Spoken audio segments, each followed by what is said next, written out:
ನಾವು ನೋಡಿರೋದು ಏನಂತ ಹೇಳಿದ್ರೆ, ಮೊದಲನೇದಾಗಿ ನಾವು ಸೌಲನಿಗೆ ಬಗ್ಗೆ ನೋಡಿದ್ವಿ.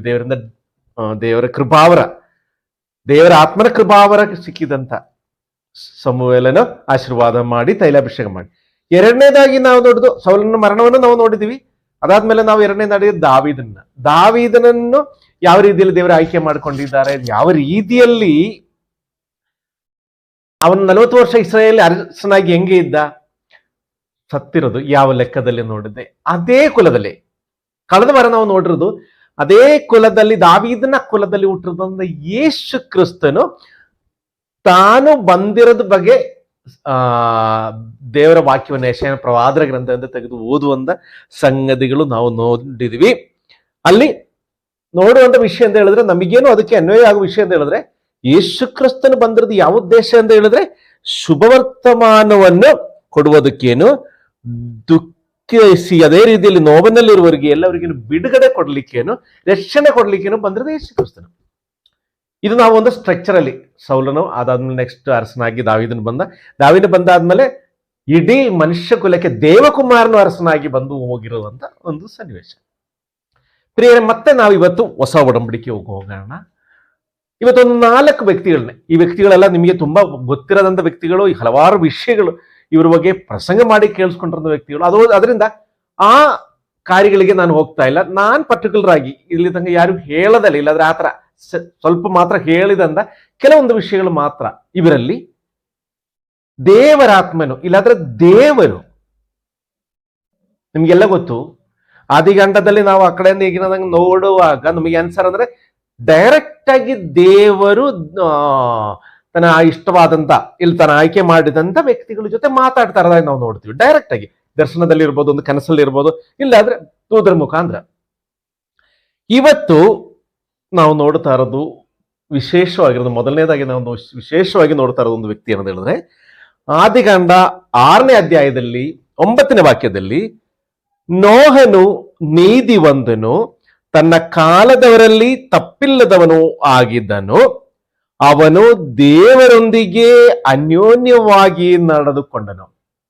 ಪ್ರೇರೆ ನೋಡ್ಬೇಕು, ಆ ಟೈಮದಲ್ಲಿ ದೀಕ್ಷಾ ಸ್ನಾನ ಆಗಲಿ, ಬಾಕಿ ಇರೋದು ಈ ರೀತಿಯಲ್ಲಿ ಇರೋದು ಯಾವ ಕಾರ್ಯಗಳು ಇಲ್ಲದಲ್ಲೇ ಸಮಯದಲ್ಲಿನೂ ಒಬ್ಬ ವ್ಯಕ್ತಿ ಒಳ್ಳೆ ವ್ಯಕ್ತಿಯಾಗಿ, ಒಳ್ಳೆ ರೂಪದಲ್ಲಿ, ಒಳ್ಳೆ ಸದೃಶ್ಯದಲ್ಲಿ, ಒಳ್ಳೆ ರೂಪ ಅಂತ ಹೇಳಿದ್ರೆ ಶಾರೀರಿಕವಾಗಿರೋ ರೂಪ ಅಲ್ಲ, ಆಂತರಿಕವಾಗಿ ಆತ್ಮನಲ್ಲಿ ಒಳ್ಳೆ ರೂಪದಲ್ಲಿ ದೇವರಂತ ಒಬ್ರು ಇರ್ತಾರೆ. ಆ ದೇವರನ್ನೇ ಇದೆಲ್ಲ ಸೃಷ್ಟಿ ಮಾಡಿರೋದು, ಆ ದೇವರ ಕರುಣೆಯಿಂದ ನಾನು ಬದುಕ್ತಾ ಇರೋದು. ನಿಮಗೆ ಗೊತ್ತು, ನೋಹನ ಹಿಸ್ಟ್ರಿ ಎಲ್ಲಿ ಸ್ಟಾರ್ಟ್ ಆಗುತ್ತೆ ಅಂತ ಹೇಳಿದ್ರೆ, ದೊಡ್ಡದೊಂದು ಪ್ರಳಯ, ಅದು ಜಸ್ಟ್ ಅದ್ರ ಹಿಂದೆನೆ ಈ ನೋಹನಂತ ವ್ಯಕ್ತಿ ನಮ್ಮ ಬೈಬಲ್ ಅಲ್ಲಿ ಇಂಟ್ರೊಡ್ಯೂಸ್ ಮಾಡುತ್ತಾ ಇರೋದು. ಯಾಕೆಂದ್ರೆ ಆ ಕಾಲದಲ್ಲಿ ನೀತಿವಂತನಾಗಿರೋ ವ್ಯಕ್ತಿ, ಈ ನೀತಿ ಇಲ್ಲಿ ಮುಖ್ಯವಾಗಿ ನೋಡ್ಬೇಕಾಗಿರೋ ವಿಷಯ, ದೇವರು ಯಾರ ಜೊತೆ ಇರ್ತಾರೆ ಅಂತ ಹೇಳಿದ್ರೆ, ನೀತಿವಂತನಾಗಿ, ಬೇರೆ ಯಾರಿಗೇನು ಮೋಸ ಮಾಡದಲ್ಲೇ, ಬೇರೆ ಯಾರಿಗೇನು ತೊಂದರೆ ಕೊಡದಲ್ಲೇ, ಬೇರೆ ಯಾರಿಗೇನು ದುಃಖ ಕೊಡದಲ್ಲೇ ನೀತಿವಂತನಾಗಿ ದೇವರ ಕಣ್ಣಿಗೆ ಯಾರನ್ನ ಅನ್ಸುತ್ತೋ ಅದು ನೀತಿವಂತ. ಅವ್ರ ಜೊತೆ ಯಾರಿರ್ತಾರೆ? ದೇವರಿರ್ತಾರೆ. ಇಲ್ಲಿ ನೋಡಿ, ತನ್ನ ಕಾಲದಲ್ಲಿ ಅಂದ್ರೆ ನೋಹನ ಆ ಕಾಲದಲ್ಲಿ, ಆ ಏಜ್ ಅಲ್ಲಿ ನೋಹನ್ ಬದುಕುವ ಸಮಯದಲ್ಲಿ, ನಿಮಗೆ ಗೊತ್ತು ನೋಹನ್ ಎಷ್ಟು ವರ್ಷ ಬದುಕಿದೆ ಅಂತ ನಾನು ಹೇಳ್ತೀನಿ. ಅಷ್ಟು ವರ್ಷ ಕಾಲವನ್ನು ನೋಡಿ, ತಪ್ಪಿಲ್ಲದವನು ಆಗಿದ್ದ ನೋಹನು, ಯಾವ ತಪ್ಪು ಮಾಡದಲ್ಲೇ ದೇವರ ಕೃಪಾವರದಿಂದ. ಇನ್ನೊಂದು ವಿಶೇಷತೆ, ಇದು 3 ವಿಷಯಗಳನ್ನು ನಮಗೆ ಈ ಕಾಲದಲ್ಲಿ, ಈ ಬದುಕಿರುವ ಸಮಯದಲ್ಲಿ ನಮಗೆ ಅನ್ವಯವಾಗಿರೋ ವಿಷಯಗಳು. ನೋಡಿ, ಇಲ್ಲಿ ದೇವರೊಂದಿಗೆ ಅನ್ಯೋನ್ಯವಾಗಿ ನಡೆದುಕೊಂಡನು. ಆಕ್ಚುಲಿ ನೋಹನಿಗೆ ಈ ತಿಳುವಳಿಕೆ ಎಲ್ಲ ಎಲ್ಲಿಂದ ಸಿಕ್ಕಿರ್ಬೋದು? ಯಾಕಂದ್ರೆ ಕಾಲ ಪೂರ್ತಿ ಕೆಟ್ಟೋಗಿದೆ. ಇಡೀ ಮನುಷ್ಯ ರಾಶಿಯನ್ನು, ಮೃಗಗಳನ್ನು, ಆ ಪಕ್ಷಿಗಳನ್ನು ಸೃಷ್ಟಿ ಮಾಡಿದ್ರಲ್ಲಿ ದೇವರು ದುಃಖ ಪಟ್ಟು, ಇದಕ್ಕಿಂತ ಮುಂಚೆ ಒಂದ್ಸರಿ ದುಃಖ ಪಟ್ಟರು ನಾವು ನೋಡ್ತೀವಿ. ಸೌಲನನ್ನು ಇಸ್ರಾಯೇಲ್ ಅರಸನಾಗಿ ಮಾಡಿದ್ದಕ್ಕೆ ದೇವರು ಪಶ್ಚಾತ್ತಾಪ ಪಟ್ಟಿದ್ದನಂತ ನಾವು ಓದಿದ್ವಿ. ಇಲ್ಲಿ ಇಡೀ ಪ್ರಪಂಚದಲ್ಲಿ ಅಂದ್ರೆ ಈ ನೋಹ ಅಂತ ಒಬ್ಬ ವ್ಯಕ್ತಿ ಬಿಟ್ಟು ಆ ಕಾಲದಲ್ಲಿ ಎಲ್ಲವರನ್ನು ಕೆಟ್ಟು ಹೋಗಿರೋದಂತ ಒಂದು ಸಂದರ್ಭ, ಎಲ್ಲದನ್ನು ಕೆಟ್ಟು ಹೋಗಿರೋದಂತ, ಅಲ್ಲಿ ಒಬ್ಬರನ್ನೇ ಆಯ್ಕೆ ಮಾಡ್ತಾರೆ. ಯಾರನ್ನೇ? ನೀತಿವಂತನಾಗಿರುವ ಒಬ್ಬ ವ್ಯಕ್ತಿ, ಯಾವ ಕಾಲದಲ್ಲಿ ಯಾವ ತಪ್ಪು ಮಾಡದಲ್ಲಿರುವ ವ್ಯಕ್ತಿ, ದೇವರ ಜೊತೆ ಅನ್ಯೋನ್ಯತೆಯಲ್ಲಿ, ದೇವರ ಜೊತೆ, ಮನುಷ್ಯರ ಜೊತೆ ಅಲ್ಲ, ಪ್ರಾಪಂಚಿಕವಾಗಿ ಅಲ್ಲ. ಇಲ್ಲ ನನಗೆ ಅದು ಸಿಗುತ್ತೆ ಇದು ಸಿಗುತ್ತೆ, ಇಲ್ಲಿಂದ ಇದ್ರ ಯಾವತ್ತು ಎಕ್ಸ್ಪೆಕ್ಟ್ ಮಾಡ್ಕೊಂಡು ಹೋಗಿರೋದು ವಿಷಯ ಅಲ್ಲ. ಇಲ್ಲಿ ದೇವರೇನೆ ಸರ್ವ ಸೃಷ್ಟಿಕರ್ತನು, ಆ ದೇವರೊಂದಿಗೆ ನಾನಿರುವುದು ಅಂದ ಪೂರ್ಣ ಮನಸ್ಸಿನಿಂದ ಪೂರ್ಣ ಆತ್ಮನಿಂದ ನಂಬಿ ತಪ್ಪು ಮಾಡೋದಲ್ಲ ನೀತಿವಂತನಾಗಿದ್ದು. ನೋಡಿ, ಅದೇ ಆದಿಕಾಂಡದಲ್ಲಿ 6ನೇ ಅಧ್ಯಾಯ 13ನೇ ವಾಕ್ಯದಲ್ಲಿ, ಆಗ ದೇವರು ನೋಹನಿಗೆ ಎಲ್ಲಾ ದೇಹಿಗಳಿಗನು ಅಂದ್ಯವನ್ನು, ಅಂದ್ರೆ ಈ ನೋಹನದು ಫ್ಯಾಮಿಲಿ ಅವ್ರದ್ದು ಬಿಟ್ಟುಬಿಟ್ಟು ಅವ್ರು ಏನೇನೋ ದೇವರು ಹೇಳಿದಾರೆ ಅವ್ರು ಬಿಟ್ಬಿಟ್ಟು ಇಡೀ ಪ್ರಪಂಚದಲ್ಲಿ ಭೂಮಿಯಲ್ಲಿ ಏನೇನಿದೆ ಎಲ್ಲ ಜೀವ ಇರೋದನ್ನು ದೇಹಿಗಳಿಗನು ಅಂತ್ಯವನ್ನು ತೀರ್ಮಾನಿಸಿದ್ದೇನೆ. ಭೂಲೋಕವು ಅವರ ಅನ್ಯಾಯದಿಂದ ತುಂಬಿದೆ. ನಾನು ಅವರನ್ನು ಭೂಮಿ ಮೇಲಿರುವುದೆಲ್ಲನ್ನು ಅಳಿಸಿಬಿಟ್ಟು, ಅಂದ್ರೆ ಕಂಪ್ಲೀಟ್ ಆಗಿ ದೇವರು ನಾಶ ಮಾಡ್ಲಿಕ್ಕೆ ಹೋಗ್ತಾ ಇರೋದು ವಿಷಯ. ಇಲ್ಲಿನೂ ಒಂದು ವಿಷಯ ಇದೆ. ದೇವರ ಮಕ್ಕಳು, ದೇವರ ಆತ್ಮನ ಕೃಪಾವರ ಇರೋದು ಮಕ್ಕಳಿಗೆ ದೇವರು ತಾನು ಮಾಡ್ಲಿಕ್ಕೆ ಮುಂಚೆ ಮಾಡುವಂತ ಕಾರ್ಯಗಳು ಏನಿದೆ ಅದು ತಿಳಿಸುವಂತ ವ್ಯಕ್ತಿ ಆಗಿದೆ. ನಾನು ಹೇಳಿದೆ ಪವಿತ್ರ ಕುರ್ಮಾದಿ ಮೊದಲನೇ ಇದರಲ್ಲಿ ನಾವು ಹೇಳುವಾಗಲೇ ಮೊದಲನೇ ಭಾಗದಲ್ಲಿ ಹೇಳುವಾಗಲೇ ಹೇಳಿದೆ, ನಮಗೇನು ದೇವರಿಗೇನು ಮಧ್ಯದಲ್ಲಿ ಇರುವಂತ ಪವಿತ್ರಾತ್ಮನು ಆ ದೇವರ ಚಿತ್ತ ಏನಂದ ನಮಗೆ ತಿಳಿಸುವನು, ನಮ್ಮ ಏನು ಮಾಡಬೇಕು ಅಂತ ದೇವರ ಇಚ್ಛೆ ಪ್ರಕಾರ ನಮಗೆ ತಿಳಿಸಿ ನಮ್ಮ ಕೈಯಲ್ಲಿ ಮಾಡಿಸುವಂತ ವ್ಯಕ್ತಿ. ಇಲ್ಲಿ ನೋಡಿ,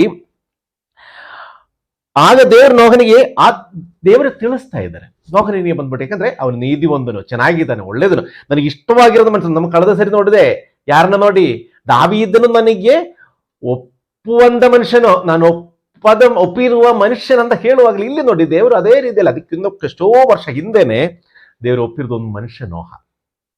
ಈ ನೋಹನು ನೋಡಿ, ನೋಹನಿಗೆ ಬಂದು ಹೇಳ್ತಾರೆ, ನೋಡಿ ನಾನು ಈ ತರ ಭೂಮಿಯನ್ನ ನಾಶ ಮಾಡ್ಲಿಕ್ಕೆ ಹೋಗ್ತಾ ಇದ್ದೇನೆ, ಅದಕ್ಕೆ ನೀನೇನ್ ಮಾಡ್ಬೇಕು ಹೇಳಿ, ಇಂಥ ಇಂಥ ಕಾರ್ಯಗಳು ಮಾಡ್ಬೇಕು, ನೀನೊಂದು ಅಡುಗೆ ಮಾಡ್ಬೇಕು, ಅದೇ ರೀತಿಯಲ್ಲಿ ಅದು ಹೆಂಗ್ ಮಾಡ್ಬೇಕು, ಹೇಗೆ ಮಾಡ್ಬೇಕು, ಎಲ್ಲ ಡೈರೆಕ್ಷನ್ ಕೊಡ್ತಾರೆ. ಅದೇ ರೀತಿಯಾಗಿ ಆದಿಕಾಂಡ 6ನೇ ಅಧ್ಯಾಯದಲ್ಲಿ 22ನೇ ವಾಕ್ಯದಲ್ಲಿ ನೋಹ ಮಾಡ್ತಾರೆ ಕೆಲಸ. ನೋಡಿ ಪ್ರಿಯರೇ, ವಿಶ್ವಾಸಿಗಳಾಗಿ ದೇವರ ಕಡೆಯಿಂದ ಒಂದು ಆಜ್ಞೆ, ದೇವರ ಕಡೆಯಿಂದ ಒಂದು ಚಿತ್ತ, ದೇವರ ಕಡೆಯಿಂದ ಒಂದು ಆಲೋಚನೆ ನಮಗೆ ಸಿಕ್ಕುವಾಗ ಅದರಲ್ಲಿ ಸಂಶಯ ಇಟ್ಕೊಂಡು ಇದಾಗುತ್ತೋ ಇಲ್ವೋ, ನಡೆಯುತ್ತೋ ಇಲ್ವೋ, ಏನು ಹೆಂಗೆ ಅಂದ್ರೆ ಏನೂ ಅಲ್ಲ. ಇಲ್ಲಿ ನೋಹನ್ ಮಾಡಿದ್ದು ದೇವರು ಅಪ್ಪಣೆ ಕೊಟ್ಟ ಪ್ರಕಾರ ನೋಹನು ಮಾಡಿದನು. ಇದಕ್ಕೆ ನೋಹನ್ನೇ ದೇವರು ಆಯ್ಕೆ ಮಾಡಿಕೊಟ್ರು. ಪ್ರಿಯರ, ನಮ್ಮ ಜೀವನದಲ್ಲಿನೂ ದೇವರು ನಮಗೆ ಒಂದೊಂದು ಅಪ್ಪಣೆ ಕೊಡುವಾಗ ನಿಜವಾಗ್ಲೂ ಅದು ದೇವರ ಚಿತ್ತದಿಂದ ಬರ್ತಾ ಇರೋದು ಏನು ಅಂದ ಇಲ್ಲ, ಏನೋ ಒಂದು ಅಪನಂಬಿಕೆದಲ್ಲಿ ಅದನ್ನು ದೂರ ಮಾಡೋರಾಗಿ ನಾವು ಇದ್ದೀನ ಇಲ್ಲ. ದೇವರೇ, ಹೌದು ಇದು ನಿನ್ನ ಚಿತ್ತನಾ, ಸರಿ ನಾನಿದು ಮಾಡ್ತೀನಿ. ಆ ಒಂದು ನಂಬಿಕೆ, ಆ ದೃಢ ನಂಬಿಕೆ, ಆ ತಿಳುವಳಿಕೆ, ಯಾವುದೋ ಒಂದು ವಿಷಯದಲ್ಲಿ ಏನೋ ಒಂದು ವಿಷಯದಲ್ಲಿ ಇದು ದೇವರು ಹೇಳಿದೆ ಅಂತಲ್ಲ. ಇಲ್ಲಿ ನೋಡಿ, ದೇವರ ಅಪ್ಪನ ಪ್ರಕಾರ ಕಾರ್ಯ ಮಾಡುವವರು ಯಾರು? ದೇವರನ್ನ ಶಕ್ತಿ, ದೇವರ ಶಕ್ತಿಯನ್ನು, ದೇವರ ಆತ್ಮ ಕೃಪಾವರ ಯಾರ ಹೃದಯದಲ್ಲಿ ಇದೆಯೋ ಅವರಿಗೆ ದೇವರ ಅಪ್ಪಣೆ ಏನಂತ ಗೊತ್ತಾಗುತ್ತೆ, ಆ ಅಪ್ಪಣೆ ಪ್ರಕಾರ ಜೀವಿಸುತ್ತಾರೆ. ಇದಕ್ಕೆ ಪವಿತ್ರಾತ್ಮ ಕೃಪಾವರ ಬೇಕು ಅಂತ ಹೇಳ್ತಾ ಇರೋದು.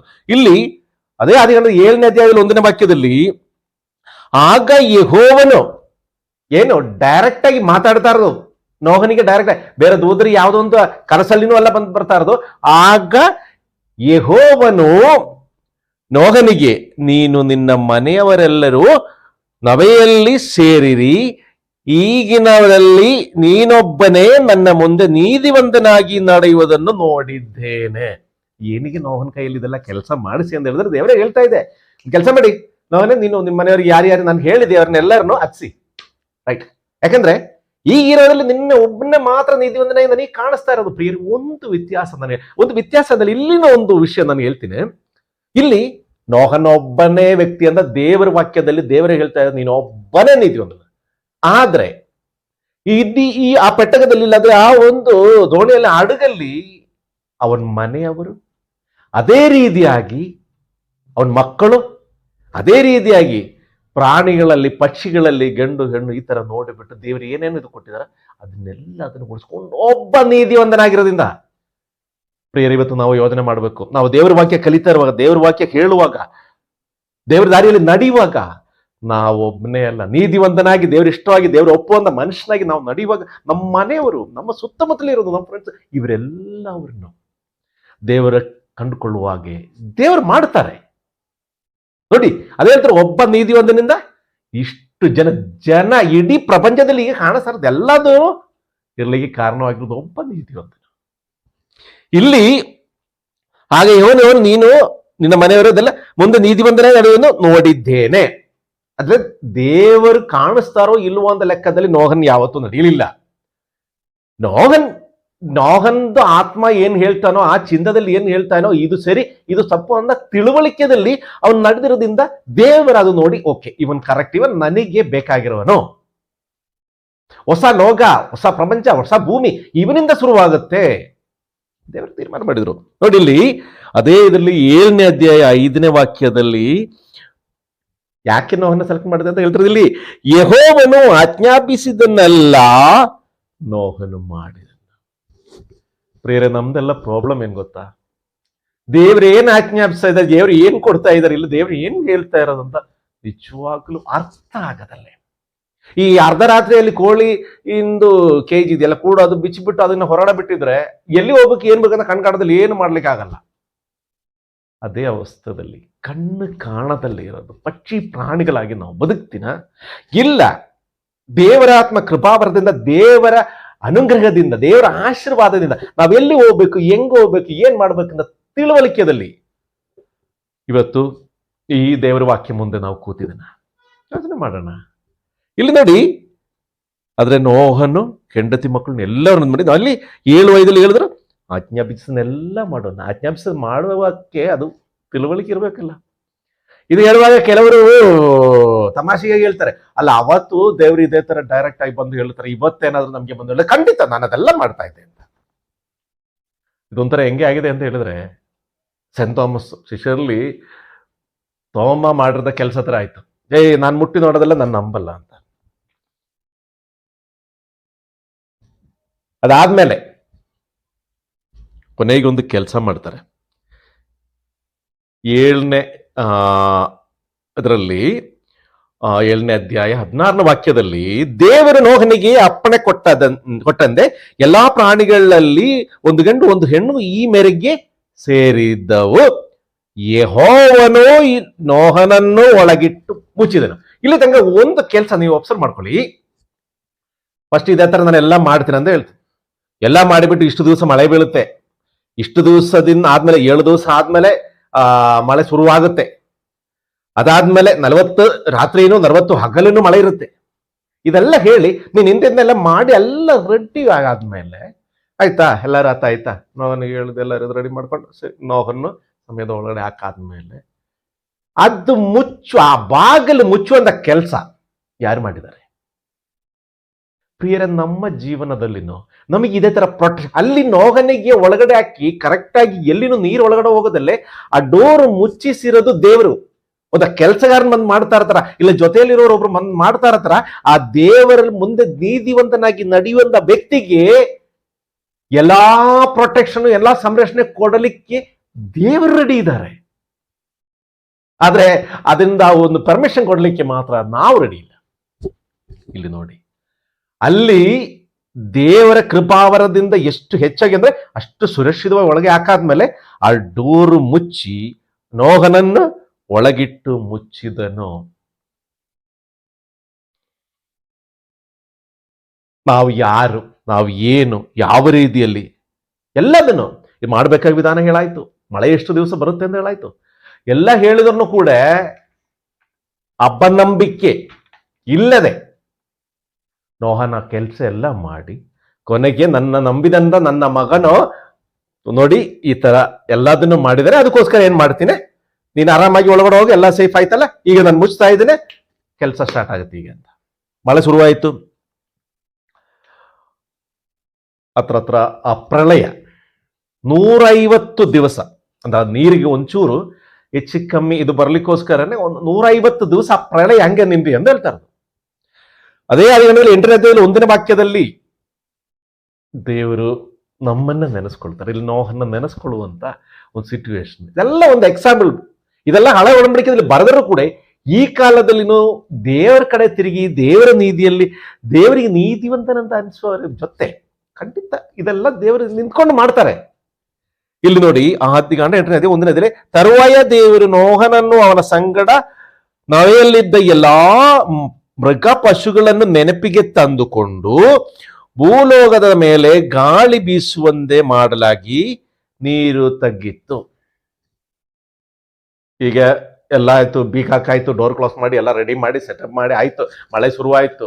40 ದಿವಸ ಮಳೆ ಬಿತ್ತು, ಆದ್ರೂ ಅದನ್ನ ನೀರು ಇದ್ರು 150 ದಿವಸ ತನಕ ನಿಂದು ಅವಾಗ ನೆನಪಾಗ್ತಾ ಇರೋದು ಅಲ್ವಾ. ಈಗ ಒಬ್ರಿಗೆ ನಾನು ಇದೇ ತರ ಇದರಲ್ಲಿ ಎಲ್ಲ ಮುಚ್ಚಿ ಎಲ್ಲ ರೆಡಿ ಮಾಡಿಕೊಂಡು ಅದ್ರಿಗೆ ಊಟ ಇದೆಯಾ, ತಿಂಡಿ ಇದೆಯಾ, ಅದ್ರೊಳಗೆ ಏನೇನು ಆಗಿದೆ, ಪಕ್ಷಿ ಪ್ರಾಣಿಗಳೆಲ್ಲ ಇದೆ, ಏನೇನು ಆಗಿದೆ ಅನ್ನೋ. ಪ್ರಿಯರೇ, ನಮ್ಮ ಬಗ್ಗೆನು ಇದೇ ರೀತಿಯಲ್ಲಿ ಯೋಜನೆ ಮಾಡುವರಾಗಿದ್ದಾರೆ ದೇವರು. ನಮ್ಮ ಬಗ್ಗೆನು ಇದೇ ರೀತಿಯಲ್ಲಿ ಯೋಜನೆ ಮಾಡಿ, ನನ್ನ ಮಗನು ಮಗಳು ಅವ್ರಿಗೆ ಊಟಕ್ಕಿದೆಯಾ, ಬಟ್ಟೆ ಇದೆಯಾ, ಅವರಿಗೆ ಫೀಸ್ ಕಟ್ಟಲಿಕ್ಕೆ ಇದೆಯಾ, ಇಲ್ಲಾಂದ್ರೆ ಕೆಲಸ ಇದೆಯಾ, ಮನೆಯಲ್ಲಿ ಅಡಿಗೆ ಮಾಡ್ಲಿಕ್ಕೆ ಏನಾದ್ರೂ ಇದೆಯಾ, ಅವ್ರ ಮನೆಯಲ್ಲಿ ಕಷ್ಟಗಳೇನು, ದುಃಖಗಳೇನು, ಸಂಗಡಗಳೇನು ಅಂತ ನಮ್ಮ ಕುರಿತಾಗಿ ದೇವರು ನಮ್ಮನ್ನೇ, ಅಯ್ಯೋ ನನ್ನ ಮಗನಿಗೆ ಹೆಂಗಿದ್ದಾರೆ ಅಂತ ಇಲ್ಲಿ ನೋಡಿ, ತರುವಾಯ ದೇವರು ಅವನ ಸಂಗಡ ಇರೋದು ಎಲ್ಲದನ್ನು ನೆನಪಿಗೆ ತಂದುಕೊಂಡು, ಪ್ರಿಯರೇ, ಸದಾ ಕಾಲವನ್ನು ನಮ್ಮನ್ನ ನೆನಪಿಗೆ ತಂದು ನಮಗೋಸ್ಕರ ಏನ್ ಅಗತ್ಯ ಇದೆ ಈ ಸಮಯದಲ್ಲಿ ಎಲ್ಲದನ್ನು ನಮ್ಮನ್ನೇ ಪರೀಕ್ಷಿಸುವಂತ ಅಲ್ಲ, ನಮ್ಮನ್ನೇ ಸದಾಕಾಲವನ್ನು ನಿರೀಕ್ಷಿಸುವಂತಂದ್ರೆ ದೇವರು. ಆದ್ರೆ ಯಾವ ಕಷ್ಟ ಬರನು, ಏನ್ ದುಃಖ ಬದನು, ನೀತಿವಂತನಾಗಿ ಯೋಬನ ಕಥೆಯಲ್ಲಿ ಅದೇ ಹೇಳ್ತಾ ಇರೋದು.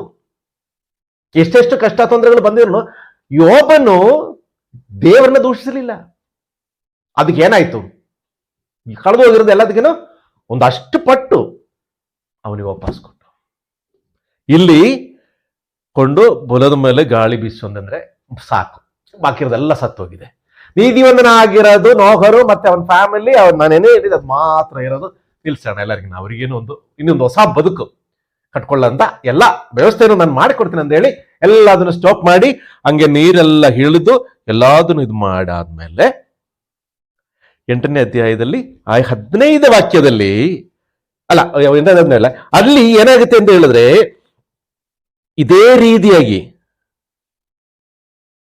ದೇವರು ಅವರಿಗೆ ಬೇಕಾಗಿರೋದಂತ ಮಕ್ಕಳಿಗೆ, ಬೇಕಾಗಿರೋದಂತ ಜನಕ್ಕೆ, ಬೇಕಾಗಿರೋದಂತ ದೇವರ ದಾರಿಯಲ್ಲಿ ನಡೆಯುವಂತ ಪ್ರತಿಯೊಂದು ಮಕ್ಕಳಿಗೇನು ಅವ್ರ ಕಡೆ ಬಂದು ಅವರಿಗೆ ವಿಚಾರಿಸುವಂತ, ಅವ್ರಿಗೆ ಹೇಗೆ ಇದ್ದಾರೆ, ಹೆಂಗಿದ್ದಾರೆ ಅಂತ ವಿಚಾರಿಸುವಂತ, ಅವ್ರಿಗೆ ಏನ್ ಬೇಕಾಗಿರೋದಂತ ಒದಗಿಸಿ ಕೊಡುವಂತ ದೇವರು.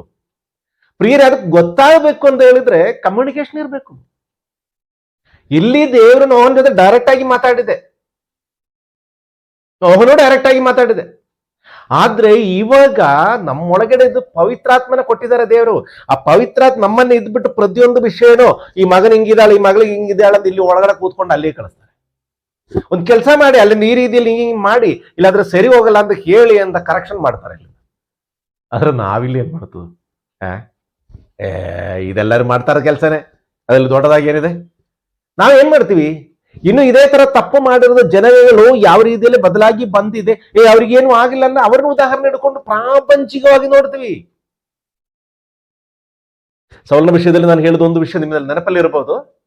ಪವಿತ್ರಾತ್ಮ ಒಂದ್ ಸೇರಿ ಬಂದು ಪವಿತ್ರಾತ್ಮನ ರೀತಿಯಲ್ಲಿ ಆ ದೇವರ ಆತ್ಮನ ಅದೇ ಚಿತ್ತವಾಗಿ ಚಿತ್ತಾನುಸಾರವಾಗಿ ನಾವು ನಡೀಲಿಲ್ಲ ಆದ್ರೆ ಅದೇನ್ ಮಾಡ್ತೀವಿ, ದೇವರ ಆತ್ಮನ ನಮ್ಮನ್ನು ಬಿಟ್ಟು ಹೋಗ್ತೀವಿ. ಪ್ರಾಪಂಚಿಕವಾಗಿರೋದು ಆತ್ಮ ಮಾತ್ರ ಇರುತ್ತೆ. ಇಲ್ಲಿ ನೋಡಿ, ಇಲ್ಲಿ ದೇವರು ನಮ್ಮನ್ನ ನೆನಪಿಗೆ ತರುವಾಗ ಆ ನೆನಪಿಗೆ ತಂದಿರದಂತ ವಿಷಯ, ಬೇರೆ ಒಂದು ವಿಷಯನ ನನಗೆ ಹೇಳ್ತೀನಿ. ಇನ್ನೊಂದು ವಿಷಯ, ಈ ನಮಗೆ ತುಂಬಾ ಬೇಕಾಗಿರೋ, ತುಂಬಾ ಪ್ರೀತಿಯಲ್ಲಿರೋ ವ್ಯಕ್ತಿಗಳು ದೂರದಲ್ಲಿದ್ದಾರೆ. ಈವನ್ ಮಕ್ಕಳಿರ್ಬೋದು, ಗಂಡಂದಿರೋ ಹೆಂಡತಿ ಇರ್ಬೋದು, ಇಲ್ಲ ಯಾರಾಗಲಿ, ಅವರು ತುಂಬಾ ದೂರದಲ್ಲಿ ಇದ್ದಾರೆ. ನಮ್ಗೆ ಜಾಸ್ತಿ ಕಮ್ಯುನಿಕೇಟ್ ಅವ್ರ ಜೊತೆ ಮಾಡ್ತಾ ಇಲ್ಲ. ಅದನ್ನು ತುಂಬಾ ಪ್ರೀತಿಯಲ್ಲಿರೋ ವ್ಯಕ್ತಿ, ಆ ವ್ಯಕ್ತಿಗಳಿಗೆ ಏನಾದ್ರೂ ಒಂದು ನೋವಾಗುವಾಗ, ತುಂಬಾ ಸಂಕಟದಲ್ಲಿ ಇಲ್ಲಾಂದ್ರೆ ದುಃಖದಲ್ಲಿ ಅವ್ರೇನಾದ್ರೂ ಅಳ್ತಾ ಇರೋ ಸಿಚುವೇಶನ್ ಇದ್ರೆ ಈ ಕಡೆ ನಮಗೆ ಒಂಥರ ಎದೆ ಪಡ್ಕೊಳುತ್ತೆ. ಯಾಕೆಂದೇಳಿ, ಈ ಆ ಒಂದು ಸಂಬಂಧ, ಆ ಒಂದು ರಿಲೇಷನ್ ಅದೆಲ್ಲಿದ್ರೂ ಕೂಡ ವೇವ್ ಲೆಂತ್ ಅಂತ ಹೇಳ್ತೀವಿ. ವೇವ್ ಲೆಂತ್ ಅಂತ ಹೇಳಿದ್ರೆ ಒಂದೇ ವೇವ್ ಲೆಂತ್ ಅಲ್ಲಿ ಇರುತ್ತೆ. ಆ ಕಡೆ ಮನಸ್ಸಿಗೆ ಏನಾದ್ರೂ ನೋವಾಗಿದ್ರು ಈ ಮನಸ್ಸಿಗೆ ನೋವಾಗುತ್ತೆ, ಏನೋ ಒಂದು ಸಣ್ಣ ಆಗುತ್ತೆ ಅಂತ. ಕೆಲವೊಂದು ಅದು ಎಸ್ಪೆಷಲಿ ನಾನು ಜಾಸ್ತಿ ನೋಡ್ತಾ ಇರೋದು ಈ ತಾಯಂದಿರೇ ಅವರಲ್ಲಿ. ಕೆಲವೊಂದು ಬೆಳಿಗ್ಗೆ 4:30-5 ಗಂಟೆಗೆ ನಮ್ಮಮ್ಮ ಎದ್ಬಿಟ್ಟು ಫೋನ್ ಮಾಡ್ತಾರೆ ಊರಿಂದ. ಫೋನ್ ಮಾಡಿಬಿಟ್ಟು ಏನಕ್ಕೆ ಇಷ್ಟೊತ್ತ ಫೋನ್ ಮಾಡಿ, ಏನೋ ಕನಸು ಬಿದ್ದಿರ್ಬೇಕಿಲ್ಲ ಏನೋ ಅಂತಾರ. ಫೋನ್ ಮಾಡೋದು ಇಷ್ಟ ಹೇಳೋದು, ಪರವಾಗಿಲ್ಲ ಚೆನ್ನಾಗಿದ್ದಾರಲ್ಲ, ಹುಷಾರಾಗಿಲ್ಲ, ಜ್ವರ ಏನಿಲ್ಲಲ್ಲ. ಯಾಕೆ ಏನಾದ್ರು ಕನಸು ಬಿತ್ತ ಅಂದ್ರೆ ಏನೋ ಒಂದು ಬಿತ್ತು ಅದಕ್ಕೆ ಫೋನ್ ಮಾಡಿದೆ. ಸೊ ಏನೋ ಆ ಒಂದು ಹೆದರಿಕೆ ಯಾವಾಗಲೂ ಮನಸ್ಸಲ್ಲಿ ಇರುತ್ತೆ. ಪ್ರಿಯರೇ, ಇಲ್ಲಿ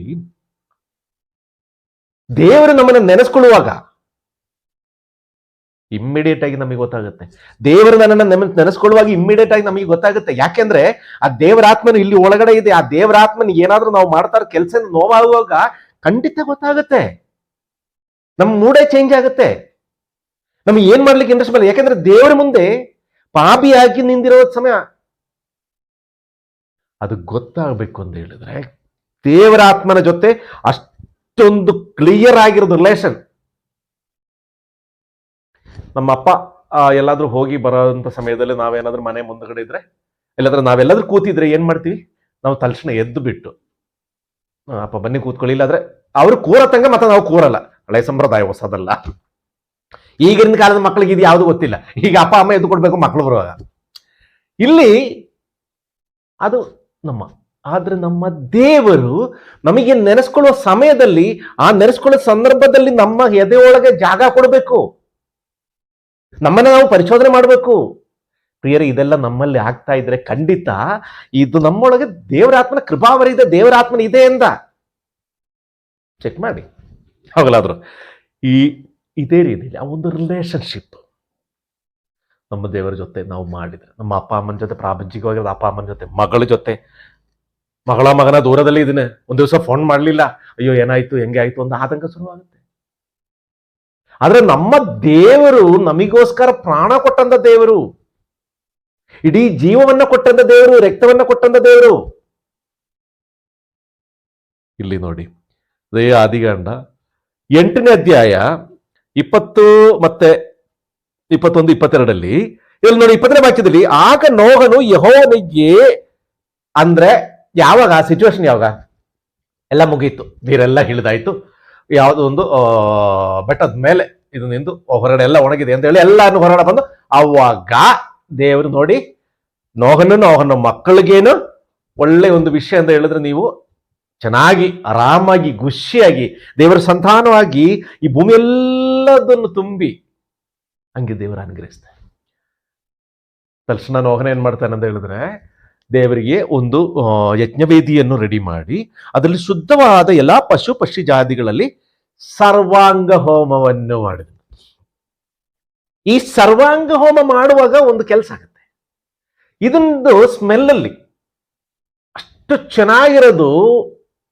ಆ ಸ್ಮೆಲ್ಲಲ್ಲಿ ನೋಡಿ, ಇಲ್ಲಿ ಅದರಲ್ಲಿ ಯೆಹೋವನಿಗೆ ಗಮಗಮಿಸಲು ಆತನ ಹೃದಯದೊಳಗೆ ಮನುಷ್ಯರ ಮನಸಂಕಲ್ಪವು ಚಿಕ್ಕದಿಂದಲೇ ಕೆಟ್ಟದು. ಈಗ ಚಿಕ್ಕದಿಂದ ಹೇಳಿದ್ರೆ ಈಗಿಂದಲೇ ಆಗಲಿಂದನೇ ಆ ಒಂದು ಸಂಕಲ್ಪ ಎಲ್ಲ ಕೆಟ್ಟಿರೋದು. ಅದರಿಂದ ಬಾಕಿ ಅಲ್ವಾ ಇಲ್ಲಿ ಬಂದಿರೋದು, ಅದೇ ಮನುಷ್ಯರದು ಬಾಕಿ ಇಲ್ಲಿ ಬಂದಿರೋದು. ನೀತಿವಂತನಾದ ನೋಹನ ಇದನ್ನು ಕೂಡ ಇನ್ನು ಮತ್ತೆ ಪಾಪ ಬರಲ್ಲ, ಮಾಡಕ್ಕಾಗಲ್ಲ. ಆದರೂ ದೇವರು ಚಿಂತೆ ಮಾಡ್ತಾ ಇರೋದು ವಿಷಯ, ಆದರೂ ನಾನು ಇನ್ನ ಮೇಲೆ ಯಾರ ಮನುಷ್ಯರ ನಿಮಿತ್ತವಾಗಿ ಭೂಮಿಯನ್ನು ಶಪಿಸುವುದಿಲ್ಲ, ನಾನು ಜೀವಿಗಳನ್ನು ಈಗ ಸಂಹರಿಸದಂತೆ ಇನ್ನು ಮೇಲೆ ಸಂಹರಿಸ. ಪ್ರಿಯರೇ, ಇದು ಆ ಕಾಲದಲ್ಲಿ ಆಗಿರೋದು ಘಟನೆ. ನೋಹನ್ ಯಜ್ಞ ಬಲಿ ಮಾಡುವಾಗ ದೇವರಿಗೆ ತುಂಬಾ ಖುಷಿ ಆಯಿತು. ದೇವರು ಏನ್ ಮಾಡಿದೆ, ಆ ಒಬ್ಬ ನೀತಿವಂತನಾದ ವ್ಯಕ್ತಿಯಿಂದ ಇಡೀ ಭೂಮಿಯಲ್ಲಿ ಇದೇ ರೀತಿಯಲ್ಲಿ ಇನ್ನು ಯಾವತ್ತೂ ನಾನು ನಾಶ ಮಾಡಲ್ಲ. ಈ ಮನುಷ್ಯನ ಪಾಪ ಮಾಡ್ತಾನೆ, ನನ್ಗೆ ಗೊತ್ತು. ಈ ಮನುಷ್ಯರೆಲ್ಲ ಅದೇನೆ ಕೆಟ್ಟವರೇ. ಇವನ್ ಇವತ್ತು ಚೆನ್ನಾಗಿದೆ ಅಂದ್ಗಳು, ಇವನ್ ಮಕ್ಕಳು ಇನ್ನು ಅರ್ಧ ಜನರೇಷನ್ ಬರುವ ಹೆಂಗೆ ಆಗುತ್ತೋ ಗೊತ್ತಿಲ್ಲ. ಆದ್ರೂ ಇನ್ನು ಯಾವ ಕಾರಣದಲ್ಲಿ, ಯಾಕಂದ್ರೆ ಅಷ್ಟು ಆ ಒಂದು ಯಜ್ಞ ಬೆಲೆಯಲ್ಲಿ ಇಲ್ಲಿ ಸರ್ವಾಂಗ ಹೋಮ ಅಂತ ಹೇಳಿದ್ರು, ಪೂರ್ಣಾಂಕವಾಗಿ ಹೇಳಿದ್ರು. ಈ ಕಾಲದಲ್ಲಿ ಆ ತರ ಸರ್ವಾಂಗ ಹೋಮ ಇದೆಯಾ? ಈಗ ನಾವು ಇದೇ ತರ ಏನಾದ್ರೂ ಮಾಡಿ ದೇವರಿಗೆ ಪ್ರೀತಿ ಇಲ್ಲಾಂದ್ರೆ ದೇವರಿಗೆ ಸಂತೋಷ ಕೊಟ್ಟುಬಿಟ್ಟು ನಮ್ಮಿಂದ ಭೂಮಿ ಮತ್ತೆ ಅನುಗ್ರಹಿಸುವಾಗೆ, ನಮ್ಮ ಸುತ್ತಮುತ್ತಲಿರೋರಿಗೆ ಅನುಗ್ರಹ ಆಶೀರ್ವಾದ ಎಲ್ಲ ಬರ್ಲಿಕ್ಕೋಸ್ಕರ ಇನ್ನು ಹಂಗೆ ಒಂದು ಹೋಮ ಇಲ್ಲ, ಸರ್ವಾಂಗ ಹೋಮ ಇದೆಯಾ? ಪ್ರಿಯರೇ, ಯೇಸು ಕ್ರಿಸ್ತನು ನಮಗೆ ಮಾದರಿಯಾಗಿ ತೋರಿಸಿರೋ ಒಂದು ಸರ್ವಾಂಗ ಹೋಮ ಇದೆ. ಇಡೀ ಶರೀರವನ್ನು, ಇಡೀ ರಕ್ತವನ್ನು ಪಾಪಿಗಳಿಗೋಸ್ಕರ. ಪ್ರಿಯರೇ, ಇಲ್ಲಿ ಸರ್ವಾಂಗ ಹೋಮ. ಈಗ ನಾನು ನೀವು ಎಲ್ಲ ಕೂತಿರೋದು ಈ ದೇವರ ಸಾನ್ನಿಧ್ಯದಲ್ಲಿ ಕೂತಿರುವ ಸರ್ವಾಂಗ ಹೋಮ ಏನಂದ್ರೆ, ಆತ್ಮದಿಂದ, ಶರೀರದಿಂದ, ಹೃದಯದಿಂದ ಎಲ್ಲಾ ರೀತಿಯಲ್ಲೂ ನಮ್ಮ ಶರೀರ, ಆತ್ಮ, ಮನಸ್ಸುಗಳನ್ನು, ಹೃದಯಗಳನ್ನು ದೇವರಿಗೆ ಒಪ್ಪಿಸಿಕೊಟ್ಟು ಅದೇ ರೀತಿಯಲ್ಲಿ ನಡೆಯುವಾಗ ಎಕ್ಸಾಕ್ಟ್ಲಿ ಅದೊಂದು ಸರ್ವಾಂಗ ಹೋಮ. ದೇವರ ಕೃಪಾವರದಿಂದ, ದೇವರ ಆತ್ಮ ಕೃಪಾವರದಿಂದ ದೇವರ ದಾರಿಯಲ್ಲಿ ನೀತಿವಂತರಾಗಿ, ದೇವರ ಚಿತ್ತಾನುಸಾರವಾಗಿ, ದೇವರ ಆಜ್ಞಾನುಸಾರಿಯಾಗಿ ನಡೆಯುವಾಗ ನಾವು ಒಂದ್ಸರಿ ಸಹ ಒಪ್ಪಿಸಿ, ಹೌದು, ನಮ್ಮ ಒಪ್ಪಿಸಿ ಆದ್ಮೇಲೆ ಪುನಃ ತಪ್ಪು ಮಾಡುವಾಗ ಅದು ಯಾವತ್ತೂ ಈ ಸರ್ವಾಂಗ ಹೋಮಕ್ಕೆ ಸಮ ಆಗಲ್ಲ. ಸರ್ವಾಂಗ ಹೋಮ ಅಂತ ಹೇಳಿದ್ರೆ ಒಂದ್ಸರಿ ಕಂಪ್ಲೀಟ್ ಆಗಿ ಒಪ್ಪಿಸಿ ಕೊಟ್ಟಾದ್ಮೇಲೆ ಪಾಪದ ಕಡೆಗೆ ಆಗಲಿ, ಪ್ರಾಪಂಚಿಕವಾಗಿರೋದ ಕಡೆಗೆ ಆಗಲಿ, ನಮ್ಮ ಸುಖ ಸಂತೋಷಗಳಿಗೋಸ್ಕರ ಆಗಲಿ, ಇಲ್ಲ ನಮ್ಮ ಮನೆಯವ್ರದ್ದು ಸುಖ ಸಂತೋಷಗಳು ದೇವರಿಗಿಂತ ಹೆಚ್ಚಾಗಿ ಯಾವತ್ತೂ ಬರಬಾರದು. ಯಾಕಂದ್ರೆ ದೇವರಿಗಿಂತ ಹೆಚ್ಚಾಗಿ ಯಾವ್ದು ಹಿಂದೆ ಹೋಗುತ್ತೋ ಅದು ಕಳ್ಕೊಳ್ತೀನಿ ಅಂತ ಹೇಳಿರೋದು. ಇಲ್ಲಿ ಪ್ರಿಯರೇ ನೋಡಿ, ಆಗ ನೋಹನ ಯೆಹೋವನೇ ಆ ಒಂದಿದಲ್ಲಿ 21 ವಾಕ್ಯದಲ್ಲಿ ಇನ್ನು ಮೇಲೆ ಭೂಮಿಯನ್ನೇ, ಪ್ರಿಯರೇ ನಮ್ಮ ಜೀವನದಲ್ಲಿ ನಾವು ಬದುಕ್ತಾ ಇರೋದಲ್ಲಿ ನಿಜವಾಗಲೂ ನಮ್ಮನೆಗೆ ಶಾಪ ಬರದಾದ್ರೆ, ನಮ್ಮ ಸುತ್ತಮುತ್ತಲಿರೋವರಿಗೆ ಶಾಪ ಬರದಾದ್ರೆ, ದೇವರಿಂದ ಶಾಪ ಬರದಾದ್ರೆ, ನಮ್ಮ ಸಭೆಗೆ ನಮ್ಮಿಂದ ಶಾಪ ಬರದಾದ್ರೆ, ಪ್ರೇರೆ ಎಲ್ಲಿ ಹೋಗಿದ್ರು ನಮಗೆ ಮೋಕ್ಷ ಸಿಗಲ್ಲ. ಆ ದೇವರ ಮುಂದೇನೂ ಇರಲ್ಲ. ಅದರಿಂದ ಹೇಳ್ತಾ ಇರೋದು ಇದೆಲ್ಲ ಬರಬಾರ್ದು ಅಂತ ಹೇಳಿದ್ರೆ ಇದಕ್ಕೆ ನಮಗೊಬ್ರು ಬೇಕು ಸಪೋರ್ಟ್ ಆಗಿ. ಆ ಸಪೋರ್ಟ್ ಆಗಿನೇ ಯೇಸು ಕ್ರಿಸ್ತನು ಹೋಗಾದ್ಮೇಲೆ ಪವಿತ್ರಾತ್ಮನ ಕಳಿಸ್ಕೊಟ್ಟಿರೋದು. ಯಾಕಂದ್ರೆ ಇಲ್ಲಿ ಹೇಳ್ತಾ ಇದೆ ಏನಂತ, ಮನುಷ್ಯನ ಮನಸ್ಸು ಯಾವ ಕಡೆ ಎಲ್ಲಿ ತಿರುಗುತ್ತೆ, ಹಿಂಗ ತಿರುಗಬಾರದು ಅಂತ ಹೇಳಿ ಪವಿತ್ರಾತ್ಮನ ಕಳಿಸ್ಕೊಟ್ಟಿದೆ. ಇಲ್ಲಿ ಒಂದು ಎಕ್ಸಾಂಪಲ್ ತೋರಿಸ್ತೀನಿ ನಾನು. ಇಲ್ಲಿ ಒಂದೇ ಒಂದು ಎಕ್ಸಾಂಪಲ್ ಇದು ಇವತ್ತು ಮುಗಿಯಲ್ಲ, ಆದ್ರೆ ಇನ್ನೊಂದು ಇದೇ ರೀತಿಯಲ್ಲಿ ನಾವು ತಪ್ಪು ದಾರಿಯಿಂದ ನಮ್ಮನ್ನೊಬ್ಬ ಕಾಪಾಡದಂತ ಒಂದು ವಿಷಯ ಹೇಳಿ ನಾನು ಇವತ್ತಿನ ಇದು ಮುಗಿಸ್ತೀನಿ.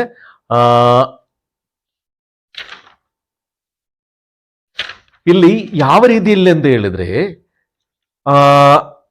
ನಮಗೆ ಒಬ್ಬ ವ್ಯಕ್ತಿ ನಾವು ತಪ್ಪು ಮಾಡ್ಲಿಕ್ಕೆ ಹೋಗುವಾಗ, ಯಾವ ರೀತಿಯಲ್ಲಿ ನಾವು ತಪ್ಪು ಮಾಡ್ಲಿಕ್ಕೆ ಹೋಗುವಾಗ ಆ ತಪ್ಪು ಮಾಡದಲ್ಲೇ ನಮ್ಮನ್ನೇ ಅಲ್ಲಿಂದ ಕಾಪಾಡುವಂತ ಒಂದು ಘಟನೆ ಅದು ಯಾವ್ದಂತ ಹೇಳಿದ್ರೆ, ಆದಿಕಾಂಡ 20ನೇ ಅಧ್ಯಾಯ 6ನೇ ವಾಕ್ಯದಲ್ಲಿ, ಅದಕ್ಕೆ ದೇವರು ನೀನಿದನ್ನು ಯಥಾರ್ಥ ಮನಸ್ಸಿನಿಂದ ಮಾಡಿದ್ದೆ ಎಂಬುದನ್ನು ನಾನು ಬಲ್ಲೆ, ಆದ ಕಾರಣ ನಾನೊಂದು ನೀನು ನನಗೆ ವಿರುದ್ಧವಾಗಿ ಪಾಪ ಮಾಡದಂದೆ ನಿನ್ನನ್ನು ತಡೆದು ಆಕೆಯನ್ನು ಮುಟ್ಟುಗೊಳಿಸಲಿಲ್ಲ.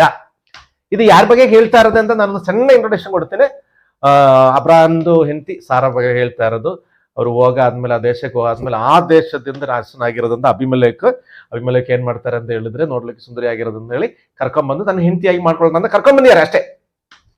ಈ ಕರ್ಕೊಂಡ್ಬಂದಿರೋ ಸಂದರ್ಭದಲ್ಲಿ ಏನಂತ ಅಭಿಮಲೇಖಿಂದ ಏನ್ ತಪ್ಪಿಲ್ಲ. ಯಾಕಂದ್ರೆ ಅಲ್ಲಿ ಹೋಗೋದಕ್ಕಿಂತ ಮುಂಚೆ ಅಬ್ರಾಹ್ಮ ಹೇಳಿಕೊಟ್ಟಿದೆ, ನಾನು ನಿನ್ನ ಸಹೋದರನ ಅಂತ ಹೇಳಬೇಕು. ಅದೇ ರೀತಿ ಅವಳು ಹೇಳಿದೆ ಇದನ್ನ ಸಹೋದರಿ ಅಂತ ಹೇಳಬೇಕು ಅಂತ ಹೇಳಿ, ಇವನ ಸಹೋದರಿ ಅಂತ ಹೆಂಡತಿ ಅಂತ ಹೇಳಿದ್ರೆ ಕರ್ಕೊಂಡು ಹೋಗ್ತಾ ಇರ್ಲಿಲ್ಲ.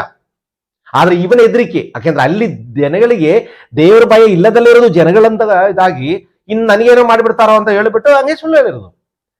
ಆದರೆ ಆ ವ್ಯಕ್ತಿ ಗಾರನ ಅರಸನಾದ ಅಭಿಮಲೇಖನಿಗೆ ಅವತ್ತಿ ರಾತ್ರಿ ಕನಸಲ್ಲಿ ದೇವರು ಬರ್ತಾರೆ.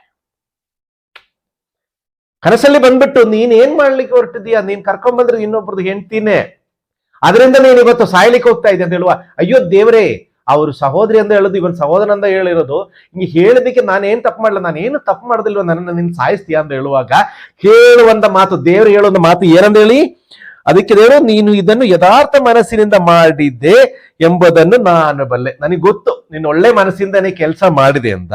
ಆದ ಕಾರಣ ನಿನ್ನ ಉದ್ದೇಶ ಶುದ್ಧಿ, ನಿನ್ನ ಮನಃಶುದ್ಧಿ, ನಿನ್ನ ಯಥಾಸ್ಥಿತಿ, ನಿನ್ನ ಚಿಂತೆಗಳು ನೀನ್ ತಪ್ಪು ಮಾಡೋದಲ್ಲಿರೋನು ಆಗಿರೋದ್ರಿಂದ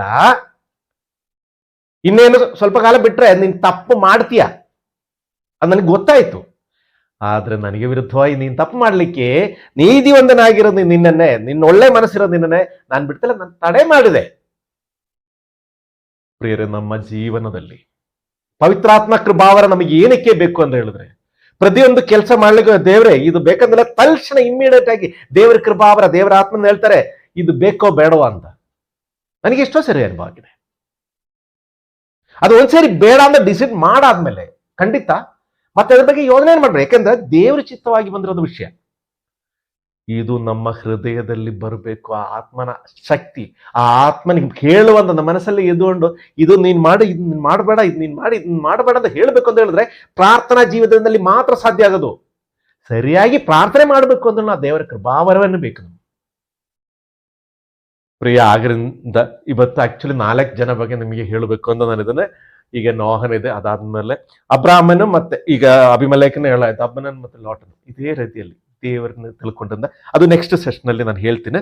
ಇವತ್ತು ಈ ವಿಷಯದಲ್ಲಿ, ಇಬ್ಬರು ವಿಷಯದಲ್ಲಿ ನಾನು ಹೇಳುವ ಒಂದು ವಿಷಯ ಏನಂತ ಹೇಳಿದ್ರೆ, ಇವರೆಲ್ಲ ದೇವರನ್ನ ಡೈರೆಕ್ಟ್ ಆಗಿ, ಅಂದ್ರೆ ನೋಹನ್ ಜೊತೆ ದೇವ್ರ ಡೈರೆಕ್ಟ್ ಆಗಿ ಮಾತಾಡಿದ್ದಾರೆ. ಮಗನೇ, ನೀನ್ ನೀತಿವಂತನಾಗಿದ್ರಿಂದ ಅವನೇನು ಬೇರೆ ಏನು ದೊಡ್ಡದಾಗಿ ಏನು ಮಾಡ್ಲಿಕ್ಕೆ ಹೋಗ್ಲಿಲ್ಲ. ಆದ್ರೆ ಬದುಕುವಾಗ ನೀತಿವಂತನಾಗಿ ದೇವರ ಮಾರ್ಗದಲ್ಲಿ ನಡೆದಿದ್ದ. ಪ್ರಿಯರೇ, ನಾವು ಬದುಕುವಾಗಲಿ ನಾವು ಎಷ್ಟೋ ಪ್ರಸಂಗ ಹೇಳ್ತೀವಿ, ಎಷ್ಟೋ ದೇವರ ವಾಕ್ಯ ಓದ್ತೀವಿ, ಎಷ್ಟೋ ಜನಗಳಿಗೆ ನಾವು ಬುದ್ಧಿ ಹೇಳ್ತೀವಿ, ಎಷ್ಟೋ ಜನಗಳಿಗೆ ವಾಕ್ಯ ಹೇಳ್ತೀವಿ. ಆದ್ರೆ ನಮ್ಮ ಜೀವನದಲ್ಲಿ ತಿದ್ಕೊಳ್ಳಿಕ್ಕೆ ಏನಾದ್ರೂ ಇದ್ರೆ, ಇಲ್ಲ ನಮ್ಮ ಪವಿತ್ರಾತ್ಮ ಕೃಪಾವರ, ಇಲ್ಲ ನಮ್ಮೊಳಗೆ ದೇವರ ಆತ್ಮನ ಮಾತು ನಮಗೆ ಕೇಳಿಸ್ಕೊಳ್ಳಿಕ್ಕೆ ಆಗ್ತಾ ಇಲ್ಲ ಅಂತ ಹೇಳಿದ್ರೆ, ನಮಗೆ ಉತ್ತರ ಕೊಡ್ತಾ ಇಲ್ಲ ಅಂತ ಹೇಳಿದ್ರೆ ಏನು ಪ್ರಯೋಜನ? ಆ ಉತ್ತರ ನಮಗೆ ಕೊಡಬೇಕು ಅಂತ ಹೇಳಿದ್ರೆ, ದೇವರೇ, ನನ್ನ ಆತ್ಮನೇ, ನನ್ನ ದೇವರ ಆತ್ಮನೇ ನನ್ನ ಜೊತೆ ಮಾತಾಡುವಂತ ಪ್ರಾರ್ಥನೆಯಲ್ಲಿ ನಡೆಸಬೇಕು. ಪ್ರಾರ್ಥನೆ ಮಾಡ್ರಿ, ಅರ್ಧ ಗಂಟೆ, ಮುಕ್ಕಾಲು ಗಂಟೆ, 1 ಗಂಟೆ, ನಿಮಗೆ ಎಷ್ಟು ಟೈಮ್ ಸಿಗ್ತಾ ಇದೆ, ದೇವರೇ ಆ ಪವಿತ್ರಾತ್ಮನ ಶಕ್ತಿ, ಆ ಪವಿತ್ರಾತ್ಮನ ತಿಳುವಳಿಕೆ, ಪವಿತ್ರಾತ್ಮನ ನನ್ನ ಜೊತೆ ಮಾತಾಡ ಆ ವಾಯ್ಸ್ ಒಂಚೂರು ಕೇಳಿಸ್ಕೊಳ್ಳಿಕ್ಕೆ ದೇವರೇ ಅವಕಾಶ ಕೊಡಿ. ನಾನೆಷ್ಟೋ ಸೇರಿ ಪ್ರಾರ್ಥನೆ ಮಾಡುವಾಗ ನನಗೊತ್ತು ಆಗದಲ್ಲಿರೋದು ಕೆಲಸ ಅಂದ, ಯಾಕಂದ್ರೆ ಅಷ್ಟು ಶ್ರೇಷ್ಠವಾಗಿರೋ ವ್ಯಕ್ತಿ ಅಂದಲ್ಲ. ಈ ಪೌಲೋನಿಗೆ ಒದೆ ಕೊಟ್ಟಿದೆಯಲ್ಲ, ಅದೇ ತರ ಒಂದ್ಸರಿ ಆದ್ರೂ ನನಗೆ ಒಂದು ಒದೆ ಕೊಡಿ ಅಂತ ಕೆಲವೊಮ್ಮೆ ಪ್ರಾರ್ಥನೆ ಮಾಡೋಕೆ ಹೇಳ್ತಾ ಇರ್ತೀನಿ. ನಂದು ಅದೇ ಆಸೆ, ಅದನ್ನು ನನ್ಗೆ ಹೇಳಿ ಪ್ರಯೋಜನ ಇಲ್ಲ. ಆದ್ರೆ ಪ್ರಿಯರೇ, ಪ್ರಾರ್ಥನಾ ಜೀವಿತ, ಪವಿತ್ರಾತ್ಮ ಕೃಪಾವರ ನಿಮ್ಮ ಮನಸ್ಸಲ್ಲಿ, ನಿಮ್ಮ ಒಳಗಡೆ ನಿಮ್ ಜೊತೆ ಮಾತಾಡಬೇಕು ಅಂತ ಹೇಳಿದ್ರೆ ಪ್ರಾರ್ಥನಾ ಜೀವಿತದಲ್ಲಿ ಹೆಚ್ಚಾಗಿ ಪ್ರಾರ್ಥನೆ ಮಾಡಿ. ಬೇರೆ ಯಾವುದ ಬಗ್ಗೆ ಪ್ರಾರ್ಥನೆ ಮಾಡಬೇಡಿ. ಸೊಲೊಮನ್ ಪ್ರಾರ್ಥನೆ ಮಾಡಿದ್ರು ಏನಂತ ಹೇಳಿ, ನನಗೆ ನ್ಯಾಯ ಕೆಟ್ಟದನ್ನು ಒಳ್ಳೆಯದನ್ನು ತಿಳುವಳಿಕೆ ಆ ಒಂದು ಕೊಡಿ ಅಂತ ಹೇಳಿ. ಪ್ರಿಯರೇ, ನೀವು ಇಲ್ಲಿ ನೀವು ಪ್ರಾರ್ಥನೆ ಮಾಡಿ, ಬೇರೆ ಏನು ಬೇಡ. ಆ ಪವಿತ್ರಾತ್ಮನ ಕೃಪಾವರ, ಆ ಪವಿತ್ರಾತ್ಮನ ಶಕ್ತಿ ನನ್ನ ಒಳಗೆ ಹೃದಯದಲ್ಲಿ ಕೊಡಿ. ಆ ಹೆಚ್ಚಾಗಿ ನನ್ನಲ್ಲಿ ಆ ಶಕ್ತಿ ಪ್ರಕಟವಾಗ್ಲಿ, ಬೇರೆ ಏನು ಬೇಕಾಗಿಲ್ಲ. ಅದರೆಲ್ಲ ಅದು ಬಂದಾದ್ಮೇಲೆ ಅದೆಲ್ಲದನ್ನು ತಿಳಿದು ಯೇಸು ಕ್ರಿಸ್ತನು ಹೇಳಿದ್ದು, ಅದು ನಿಮ್ಮ ಮೇಲೆ ಬಂದಾದ್ಮೇಲೆ ಏನ್ ಮಾಡ್ಬೇಕು, ಹೆಂಗ್ ಮಾಡ್ಬೇಕು ಅಂತೆಲ್ಲ ಹೇಳಿಕೊಡ್ತೀನಿ ಇವತ್ತು. ಆದ್ರಿಂದ ನೋಹನ ನೀತಿವಂತಿಕೆ, ಆ ಕಾಲದಲ್ಲಿ ಅವನಷ್ಟು ಒಳ್ಳೆ ಜನ ಯಾರೂ ಇಲ್ಲ ಅಂತ ಹೇಳ್ತಾರೆ, ದೇವ್ರ ದಾರಿ ನಡೆಯಬೇಕು. ಅದೇ ರೀತಿಯಲ್ಲಿ ನಾವು ಒಳ್ಳೆ ದಾರಿಯಲ್ಲಿ ನಡೀಬೇಕು, ಒಳ್ಳೆ ದಾರಿಯಲ್ಲಿ ಜೀವಿಸಬೇಕು ಅಂತ ನಾವು ಆಸೆ ಪಟ್ಟನು, ತಪ್ಪು ಮಾಡದಲ್ಲೇ ಪಾಪ ಮಾಡದಲ್ಲೇ ಜೀವಿಸಬೇಕು ಅಂತ ಅನ್ಕೊಂಡನು. ಪ್ರಾಪಂಚಿಕವಾಗಿ ಜೀವನ ಹಲವಾರು ಸಂಗತಿಗಳು ತಪ್ಪು ಮಾಡುವಂತ ಸಿಚುವೇಶನ್ ಅಲ್ಲಿ ನಿಲ್ಸುತ್ತೆ. ಎಷ್ಟೋ ವಿಷಯಗಳಲ್ಲಿ ತಪ್ಪು ಮಾಡುವಂತ ಸಿಚುವೇಶನ್ ನಿಲ್ಸುತ್ತೆ. ತಕ್ಷಣ ನಮ್ಮ ಮನಸ್ಸಲ್ಲಿ ಏನು ಗೊತ್ತಾ, ಪ್ರಾಪಂಚಿಕವಾದ ಆತ್ಮ ಹೇಳ್ತಾ ಇರೋದು ವಿಷಯ ಇಷ್ಟೇನೆ, ಏಯ್ ಬ್ರದರ್ ಸಿಸ್ಟರ್ ಪರವಾಗಿಲ್ಲ, ಇದೆಲ್ಲ ಎಲ್ಲರೂ ಮಾಡ್ತಾ ಇರೋದೇ, ಏನಿಲ್ಲ, ಅದಾದ್ಮೇಲೆ ಸರಿಯಾಗುತ್ತೆ ಎಲ್ಲ. ಅದನ್ನು ಎಂತ ಮಾಡುವಾಗ, ಆ ತಪ್ಪು ಮಾಡುವಾಗ ಅದ್ರ ಬಗ್ಗೆ ಅಷ್ಟೊಂದು ಜ್ಞಾನ ಇರಲ್ಲ.